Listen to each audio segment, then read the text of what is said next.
Hi, welcome back to Engineering Drawing. I am your Dr. Vasu. Hope you are enjoying the engineering drawing and other topics already uploaded. ఈ drawing తో పాటు ఇంకా వేరే subjects మరింత తెలుసుకోవాలనుకుంటే ఈ channel కు సబ్స్క్రైబ్ చేయండి. మీకు ఈ లెక్చర్ నచ్చితే లైక్ బటన్ నొక్కండి. ఫ్యూచర్ లో ఇలాంటి మరిన్ని వీడియోస్ చేయడానికి నాకు మోటివేషన్ గా ఉంటుంది.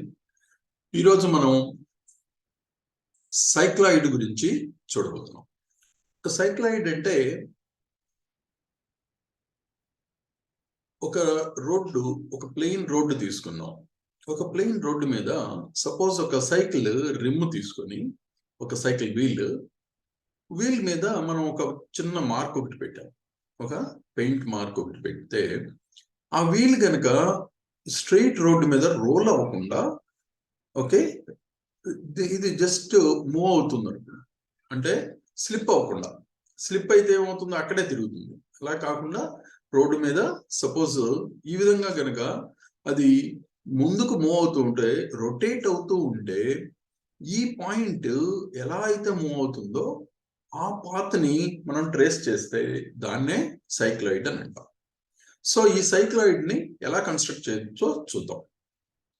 సపోజ్ ఒక పర్టికులర్ ఒక సైకిల్ కంప్లీట్ చేసింది అనుకుందాం. ఈ వీల్ ఒక సైకిల్ కంప్లీట్ చేయడానికి ఇక్కడ ట్రావెల్ చేసే డిస్టెన్స్, దీని సర్కంఫరెన్స్ అంత అంటే 2πr లెంగ్త్ ట్రావెల్ చేస్తుంది. సో ఇక్కడ మనం ఫస్ట్ ఒక 2πr లెంగ్త్ ఉన్న ఒక లైన్ తీసుకున్నాం. ఇక్కడ ఒక సర్కిల్ తీసుకున్నాం, దీని రేడియస్ r అనుకుంటే, ఈ పాయింట్ సెంటర్ C. ఇక్కడ ఇది AB ఈక్వల్ టు 2πr. దీని మీద ఈ సైకిల్ మీద, ఈ వీల్ మీద లేదా ఈ సర్కిల్ మీద మనం ఇక్కడ ఒక పాయింట్ ఒకటి తీసుకున్నాం. ఆ పాయింట్ P అనుకున్నాం. ఇప్పుడు ఈ పాయింట్ ఎలా ట్రావెల్ చేస్తుందో ఈ సర్కిల్ మూవ్ అయ్యేటప్పుడు డ్రా చేద్దాం. సో దీనికోసం ఏం చేద్దాం అంటే, ఫస్ట్ ఈ సర్కిల్ ని 12 పార్ట్స్ లేదా ఇక్కడ కన్వీనియంట్ గా నేను 8 పార్ట్స్ తీసుకున్నాను. ఒక 12, 16 మనం అంటే సైజుని బట్టి, మనకున్న స్పేస్ ని బట్టి నంబర్ ఆఫ్ డివిజన్స్ తీసుకున్నాం, ఈక్వల్ డివిజన్స్. సో ఇక్కడ 8 పార్ట్స్ చేసాం. వాటినన్నిటిని ఇటు నుంచి మార్క్ చేసాం. 1, 2, 3, 1 2 3 ఇలాగా 8 పాయింట్స్ వచ్చాయి. అలాగే ఇక్కడ 8 పార్ట్స్ ఈ సర్కిల్ ని చేసాం కాబట్టి ఇక్కడ ఏబిని కూడా same number of equal parts చేయాలి. అంటే 8 పార్ట్స్ చేసి వీటికి నేమ్ 1 2 3 4 అని ఇచ్చాం. So okay, 1 2 3 4 like this up to 8 వరకు నంబరింగ్ ఇచ్చాం. ఇప్పుడు ఈ సర్కిల్ మూవ్ అయ్యేటప్పుడు ఈ సెంటర్, సర్కిల్ యొక్క సెంటర్ ఎప్పుడు ఇదే హైట్ లో ఉంటుంది. కాబట్టి ఈ సెంటర్ గుండా ఒక లైన్ డ్రా చేసాం. ఈ సర్కిల్ ఇలా జస్ట్ మూవ్ అయ్యే కొద్దీ సపోజ్ ఇక్కడ ఈ 1 తో కోయిన్సైడ్ అయింది అనుకుందాం. అంటే కొంచెం ఇలా ముందుకి రోల్ అయినప్పుడు 1 కి వచ్చి జాయిన్ అయినప్పుడు ఈ రేడియస్ లైన్ ఎలా ఉంటుంది, వర్టికల్ గా వచ్చేస్తుంది. ఇక్కడ అంటే C అనేది ఈ పొజిషన్ కి వస్తుంది. ఇక్కడ నేను C1 అని అంటా. అలాగే ఇంకొంచెం ముందు మూవ్ అయినప్పుడు అంటే ఇక్కడ ఈ లెంగ్త్, ఈ కర్వ్ మీద ఉన్న, సర్కిల్ మీద ఉన్న ఈ కర్వ్ లెంగ్త్, ఇక్కడున్న ఈ లెంగ్త్ సమానం. ఎందుకంటే మనం 2πr తీసుకున్నాం, 8 పార్ట్స్ చేసాం కాబట్టి ఈ కర్వ్ లెంగ్త్, ఇక్కడ స్ట్రైట్ లైన్ లెంగ్త్ సమానం. కాబట్టి సర్కిల్ రోల్ అయ్యేటప్పుడు కరెక్ట్ గా 1 దగ్గరకు వస్తుంది, ఈ 2 తో కోయిన్సైడ్ అవుతుంది అలా. సో ఇక్కడ 2 తో కోయిన్సైడ్ అయినప్పుడు ఈ లైన్, ఈ రేడియస్ లైన్ వర్టికల్ గా వస్తుంది. సో సర్కిల్ ఎలా మూవ్ అవుతుందో చూసాం. ఈ లోపు మనం ఏం చేద్దాం అంటే, ఈ పాయింట్స్ 1 2 3 వీటి గుండా ఒక హారిజాంటల్ లైన్స్ ని డ్రా చేద్దాం. హారిజాంటల్ లైన్స్ ని ఈ విధంగా డ్రా చేసాం. ఇప్పుడు సర్కిల్ ఎలా మూవ్ అవుతుందని అంటే, ఇక్కడున్న C కాస్త C1 పొజిషన్ కి వచ్చింది. ఇలా C1 కి వచ్చినప్పుడు ఏం జరుగుతుందని అంటే, ఇక్కడున్న 1 తో కోయిన్సైడ్ అవుతుంది. అంటే ఇంత హైట్ కిందకి దిగింది. పాయింట్ 1 ఎంత హైట్ కిందకి వచ్చింది. అప్పుడు ఇక్కడ P ఇక్కడ ఆల్రెడీ బాటమ్ లో ఉంది. ఇక్కడున్న పాయింట్ ఏమవ్వాలి, సర్కిల్ ఇటు సైడ్ రొటేట్ అవుతుంది కాబట్టి ఇటు సైడ్ ఈ పాయింట్ పైకి వస్తుంది. ఈ పాయింట్ పి సర్కిల్ మీద ఉన్నది ఇటు సైడ్ పైకి వస్తుంది. ఎంతవరకు అంటే ఇంత సేమ్ హైట్. ఈ పాయింట్ 1 అనేది ఎంత కిందకి వచ్చిందో ఇదే హైట్ పైకి వస్తుంది. ఇంకొకటి, ఈ పాయింట్ పి ఎప్పుడు సర్కిల్ మీదే ఉంది, సెంటర్ నుంచి రేడియస్ డిస్టెన్స్ ఆర్ అనే డిస్టెన్స్ లోనే ఉంది. సపోజ్ సర్కిల్ రేడియస్ ఆర్ అనుకుంటే రేడియస్ డిస్టెన్స్ లోనే ఉంటుంది ఎప్పుడు. కాబట్టి C1 పొజిషన్ కి వచ్చినప్పుడు ఈ పాయింట్ పి అనేది ఎక్కడ ఉంటుంది, ఈ హైట్ పైకి వచ్చి ఇక్కడికి వచ్చేస్తుంది అనమాట.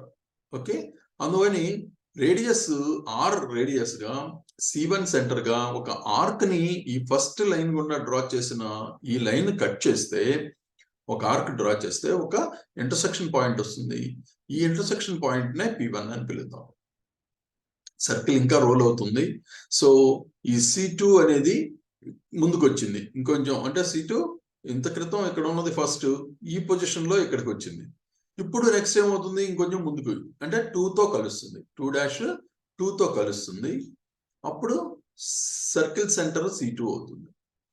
ఇప్పుడు 2' బాటంకి వచ్చేసింది అని అంటే, ఎర్లియర్ ఇంత క్రితం P ఇక్కడున్న పాయింట్ ఏమవుతుంది, ఈ హైట్ కు పైకి రావాలి అదర్ సైడ్. కాబట్టి ఈ రేడియస్ ఆర్ రేడియస్ గా, సర్కిల్ రేడియస్ గా C2 సెంటర్ గా ఈ సెకండ్ లైన్ ని కట్ చేద్దాం. ఇంటర్సెక్ట్ చేస్తే ఇలా వస్తుంది. అంటే పాయింట్ P ఈ లెవెల్ కి పైకి వచ్చేసింది. ఓకే, ఇదే విధంగా మిగతా పాయింట్స్ అన్నిటి నుంచి డ్రా చేద్దాం. అంటే 3'3తో కోయిన్సైడ్ అయినప్పుడు సెంటర్ C3 అవుతుంది. పాయింట్ P అనేది పైకి ఇంకా వచ్చి ఈ 3' నుంచి పాస్ అయ్యే లైన్ గుండా వస్తుంది, అంటే ఇక్కడికి వస్తుంది అన్నమాట. సో ఇక్కడ ఒక పాయింట్ P3 మార్క్ చేసాం. అలాగే C4 సెంటర్ గా ఇక్కడ 4th లైన్ నుంచి డ్రా చేసిన లైన్ ని ఇంటర్సెక్ట్ చేద్దాం ఒక కర్వ్ తో. ఇక్కడ పాయింట్ 4 వస్తుంది, P4. అలాగే ఒక్కసారి పైకి వచ్చేసిన తర్వాత ఇంకా రొటేట్ అవుతున్నప్పుడు ఏం జరుగుతుంది, ఆ పాయింట్ P కిందకి రావడం మొదలుపెట్టింది. అంటే ఇలా తిరిగింది, అప్పుడు ఇటేమో పైకి వస్తూ వచ్చింది. ఒకసారి పైకి వచ్చిన తర్వాత స్లోగా మళ్ళీ కిందికి వస్తుంది.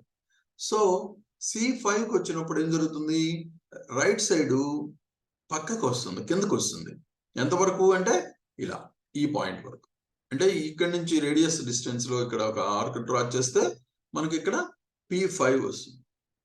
ఫర్దర్ ఇంకా 6'6తో కోయిన్సైడ్ అయినప్పుడు C6 సెంటర్ గా 6th పాయింట్ నుంచి డ్రా చేసిన లైన్ ని ఇంటర్సెక్ట్ చేద్దాం ఇక్కడ. ఇది P6 అవుతుంది. అలాగే C7 సెంటర్ గా 7th లైన్ ని ఇంటర్సెక్ట్ చేస్తే మనకి ఇక్కడ ఒక పాయింట్ వస్తుంది. C8 సెంటర్ గా ఇక ఫైనల్ గా బాటమ్ కి వచ్చేస్తుంది పాయింట్, మళ్ళీ ఒరిజినల్ బాటమ్ లెవెల్ కి వచ్చేస్తుంది. అక్కడ ఈ పాయింట్ మార్క్ చేస్తే అది P8 అవుతుంది. ఓకే, సో ఈ విధంగా మనం అన్ని పాయింట్స్ ని గనక ముందు కనుక్కున్న తర్వాత ఈ పాయింట్స్ అన్నిటిని స్టార్టింగ్ ఫ్రమ్ P స్మూత్ గా ఒక మాన్యువల్ గా డ్రా చేస్తే, స్మూత్ కర్వ్ ని డ్రా చేస్తే ఆ వచ్చే పాయింట్ కర్వే మనకి సైక్లాయిడ్ అవుతుంది. సో సైక్లాయిడ్ ఈ విధంగా మనం డ్రా చేస్తాం. ఓకే, తర్వాత సైక్లాయిడ్ అయిపోయిన తర్వాత దీనికి సపోజ్ నేను ఒక పాయింట్ దగ్గర, ఏదో ఒక పాయింట్ దగ్గర టాంజెంట్ నార్మల్ డ్రా చేయాలి. ఎలా అంటే, ఒక పాయింట్ ఒకటి తీసుకుందాం, ఇక్కడ M అనే పాయింట్. ఆ పాయింట్ నుంచి సర్కిల్ రేడియస్ గా ఒక రేడియల్ లైన్, ఒక ఆర్క్ ఇక్కడ సెంటర్ లైన్ కట్ చేద్దాం. సెంటర్ లైన్ ని మీద డ్రా చేసాం. ఇక్కడ ఒక ఇంటర్సెక్షన్ పాయింట్ వచ్చింది. ఈ పాయింట్ నుంచి వర్టికల్ గా ఒక లైన్ డ్రా చేసాం.